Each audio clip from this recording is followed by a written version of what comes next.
Hello everybody, this is Hornlitz here, and welcome back for more Let's Glitch The Legend of Zelda Twilight Princess. In the last episode, we did the entire escort sequence and got the Zora armor, and got a bunch of 100% stuff over here in Eldin Province, Hyrule Field. And in this episode, we are going to be finally going and beating Lakebed Temple after a couple trips there.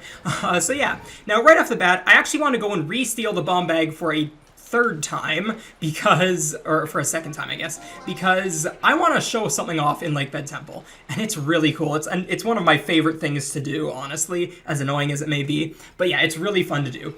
So yeah, I'm just gonna come into here and re-steal the bomb bag. But fortunately, actually, what we're supposed to do in the route right now, anyways, is just use Uku to get back to Lakebed Temple. So I might as well just show this off again, because it really just doesn't.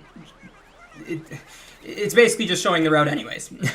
So yeah, now this will put us back in Lakebed Temple, but I mentioned that I wanted to show something off, and in order to show that something off, I actually need to empty my bomb bag real quick. So I'm going to go and do that back here in in the room that's just behind here. There is a water bomb chest with 10 water bombs, and that'll be enough for me to do what I need to do. So yeah, this water bomb chest is just over here. I need to actually, hold on. I need to blow up that Good job, me. I don't normally do it from this angle, so I'm a little unfamiliar with how to do that. But yeah, so we just need to do that. And then a really quick way to get rid of all of our bombs is literally just stand in here and we can take them out really quickly like this. Because whenever normal bombs enter water, they're programmed to basically just disappear right away. So yeah, with that, we can just get rid of all of our water bombs and then come up, or our normal bombs, and then come up here. Can you climb up? Climb up here and get water bombs. So yeah, and the reason that I needed to get rid of all of my bombs was because you can only ever have like one kind of bomb in your bomb bag, and so basically if I tried opening that chest with normal bombs, it would just give me more normal bombs. But no, I want water bombs for this. So yeah, now that I have that, I can progress, and right off the bat actually, or now that I've done that rather, we have a trick that we're going to do. I need this and this for the trick. So yes, this is the Lakebed Temple boss key skip. This, unfortunately, is the only boss key skip possible in the entirety of this game. Just because of how loading zones work. Basically, the way that loading zones work is, or at least loading zones where you open a door to get to them, is that the loading zone doesn't actually exist until you open the door, which I can't remember if I explained that already. Oh no, of course I wouldn't have explained that already. Sorry, I was thinking I was further along in the route than I was, for some reason. Anyways, but yeah, that's pretty much how every door works, including boss doors. This boss door is an exception. For some reason, the loading zone is already, just because of how it's laid out, the boss loading zone is already there. But anyways, so in order to skip it, we're going to actually clip into the room, like clip past the gate, which is a little bit of a weird method. So basically, I'm going to open this chest here, which this chest, I actually need to open it anyways, because it's a heart piece. But right after that, I'm going to put on my iron boots and lock on. And if you guys missed all of these setups that Ocarina of Time used, well, get ready to see one that's just like it. I literally need to lock on, do a side hop, do 2 back hops, do a side hop again, unequip my iron boots, and then do a backflip. And that's going to land me on the side here, or onto the railing. And then I want to do another backflip, which will clip me into the railing, and then I want to do a roll. And then at this point, I want to walk forward a certain amount, right about... Actually, I think I could have done one more roll. Right about here, and then I just want to lock on and turn sideways a little bit, and then I just want to press A to roll. And what that should do is clip me right into the boss area. So this is the boss door right here. As you can see, it's still closed, and that is the boss right down there. Also, just fun facts, there's a fairy right there. Just felt like showing that off. But anyways, so yeah, with that shows off that trick. Okay, real quick, I forgot that I wanted to show this off, actually. There is actually another way to do the Lakebed Temple boss key skip. So basically, what you want to do is you want to come all the way down here to this little outer ring, with the water lowered as far as it will go. And the reason that we want to do this is because there's a glitch that we can do. This glitch is called vine clipping, and basically what we want to do is we want to take a bomb and then climb a ledge like this, and then on the... right there, actually this might be a little bit late, but basically the bomb, the red flashes on the bomb, it will start once it starts going pretty, like, kind of fast, on the fourth flash of, like, the really fast flashes, you want to start holding either left or right. In this case, I'm going to hold left. And yeah, okay, I was a little bit late on that. So basically, just you kind of want to do it at the start of the fast flash. 1, 2, 3, right there. And what that does is that just clips you right through the wall. It's pretty nice. And then what you want to do after that is, well, I'm going to be equipping, I guess it's just muscle memory that I'm equipping that. But you need the iron boots, and then eventually you'll land in water, and then you can literally just sink down here, and we're completely out of bounds. And then we can actually just use, I mean, I guess we could use the Zora armor if we really wanted. But we just kind of want to swim over to here, which this will warp us, like, this will get us out of the water, but we're out of bounds. And then what we want to do at this point is we want to lock on, hold left, and then, like, hold left, which will put us in water, which will shoot us up really high, and then we want to hold right after a little bit, which will make us hit the loading zone, so like this. And as you can see right there, I've hit the loading zone, and now I am in the boss key, or the boss room. And I'm going to do this entire boss without the Zora armor. So you don't actually need the Zora armor. If you've seen an any percent speedrun, they don't actually get the Zora armor. Now you might think, well, aren't you gonna drown? Like, look, the air's going down, the air meter, and like, how are you gonna do that? Don't worry, we'll make it. So if you enter this room while holding the iron boots, you actually will not drown. You will reach the cutscene right before you drown. So like right there, as you can see. Now I need to skip this cutscene actually, and then at this point I'm going to quick claw shot this guy, and then I'm going to hopefully do enough damage to this. This is bad, actually. Okay, that should have worked. Yeah, that definitely worked. And at this point, I need to do a glitch. So basically, what I need to do, and this is the reason I needed water bombs, is I need to, so I'm going to equip the water bombs. I'm going to start pulling a water bomb out. I think that's good still. Basically, you can see Link starts, like, reaching into his pocket to grab the bomb. As soon as that animation starts, if you bring up the item menu and then equip something over the iron boots, what that will let us do is swim with water bombs. The description of water bombs legitimately tells you are not able to swim with water bombs, but, of course, with a glitch you can. So, there was a purpose to doing that. What this does is this actually lets us rise in the cutscene so that we're closer to Morpheal when the cutscene actually ends. But what I need to do right here is I actually need to press the A button after this cutscene ends. And what that's going to do is something a little bit weird. It is going to... You'll notice my air meter disappeared. It was there for like a few frames and then it disappeared. What that does is it refills your air.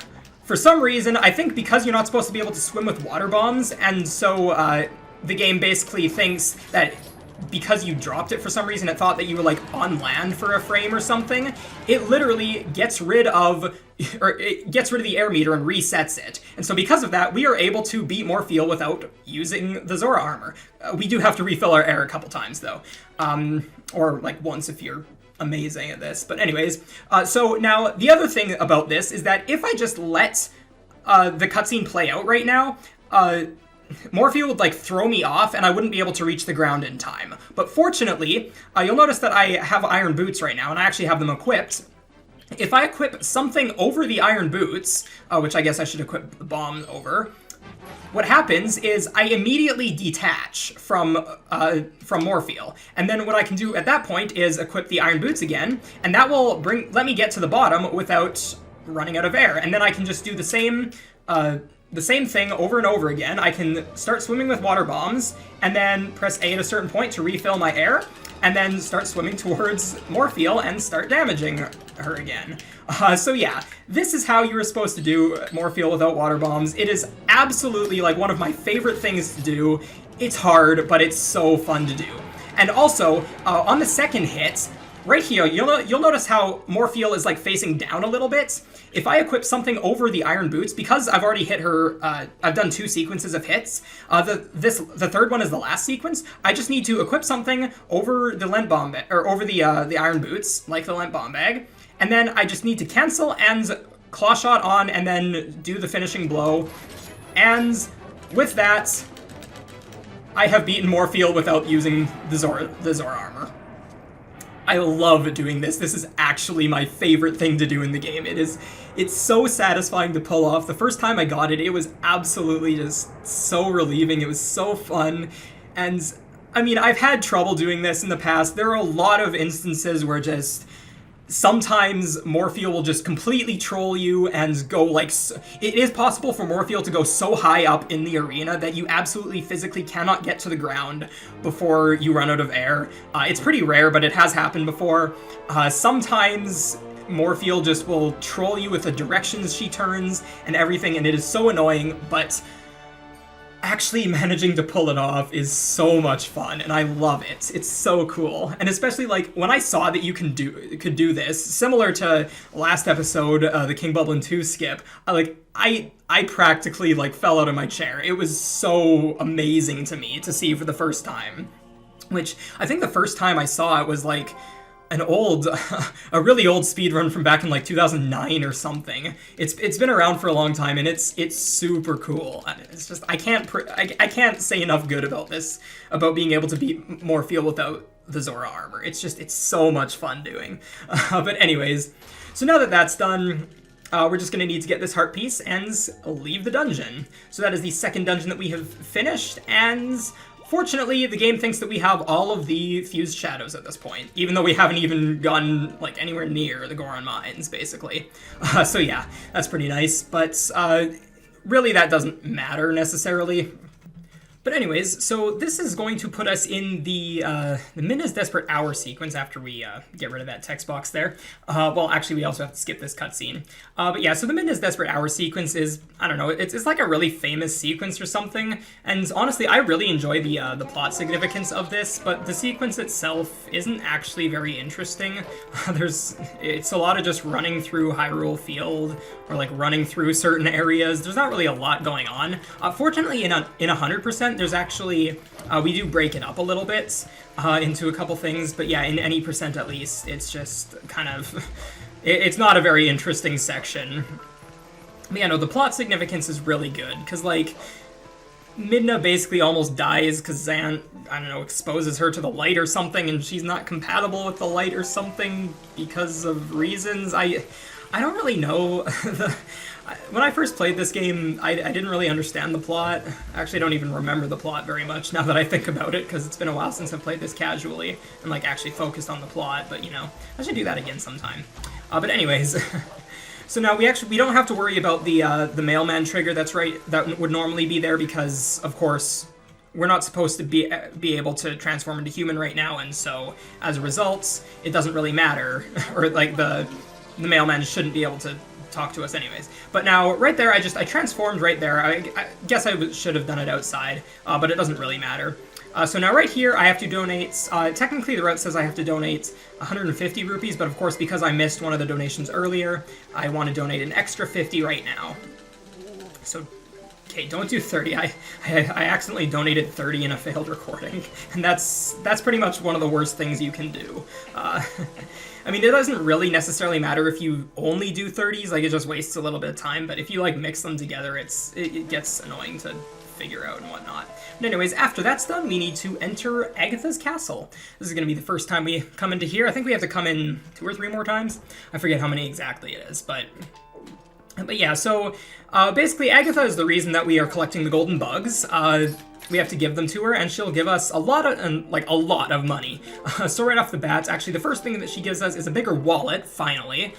So we'll be able to hold 600 rupees instead of just 300, which is honestly kind of stupid that it took us this long to get any amount of wallet upgrade, or any wallet upgrade, but anyways.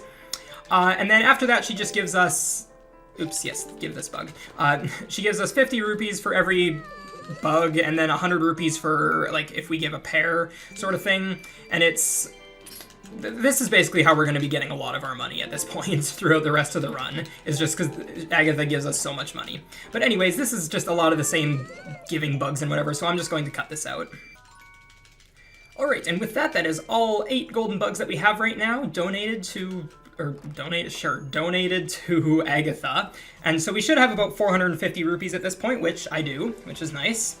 And then at this point, we need to just continue on with the Minna's Desperate Hour sequence. And yeah, so also I guess I didn't really mention it, but like you can transform during Minna's Desperate Hour sequence because you aren't actually supposed to be able to transform anyways, because we shouldn't have the Master Sword at this point. But of course, because we do, like there's no check for it, so we can just transform anyways. However, we cannot warp because Minna's too in too much pain or something like that. I don't know.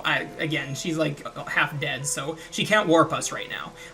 But anyways, yeah. So that's just one of the reasons we need to just get rid of the Minna's Desperate Hour sequence right now. But anyways, so now we just need to talk to Louise here in this ridiculous unskippable cutscene. But anyways, so yeah, Louise is the one who tells us about Zelda and whatever, and so we need to go and see Zelda at this point. But yeah, it's, again, this section is honestly not very interesting. There are some things to talk about throughout this, but like most of it, it's just we have to run and whatever. Right here, you can actually skip pushing the block all the way. You only have to push it once. Oops, that's what I was trying to do. But yeah, you only have to push it once to be able to get over onto the boxes there. And now right here, we have the return of ropes. These ropes aren't bad, but we're going to have some coming up pretty soon that are coming back with a vengeance. That's the word I'm looking for. They are very annoying. But anyways. So now once we come into here, this is actually supposed to be our introduction to souls.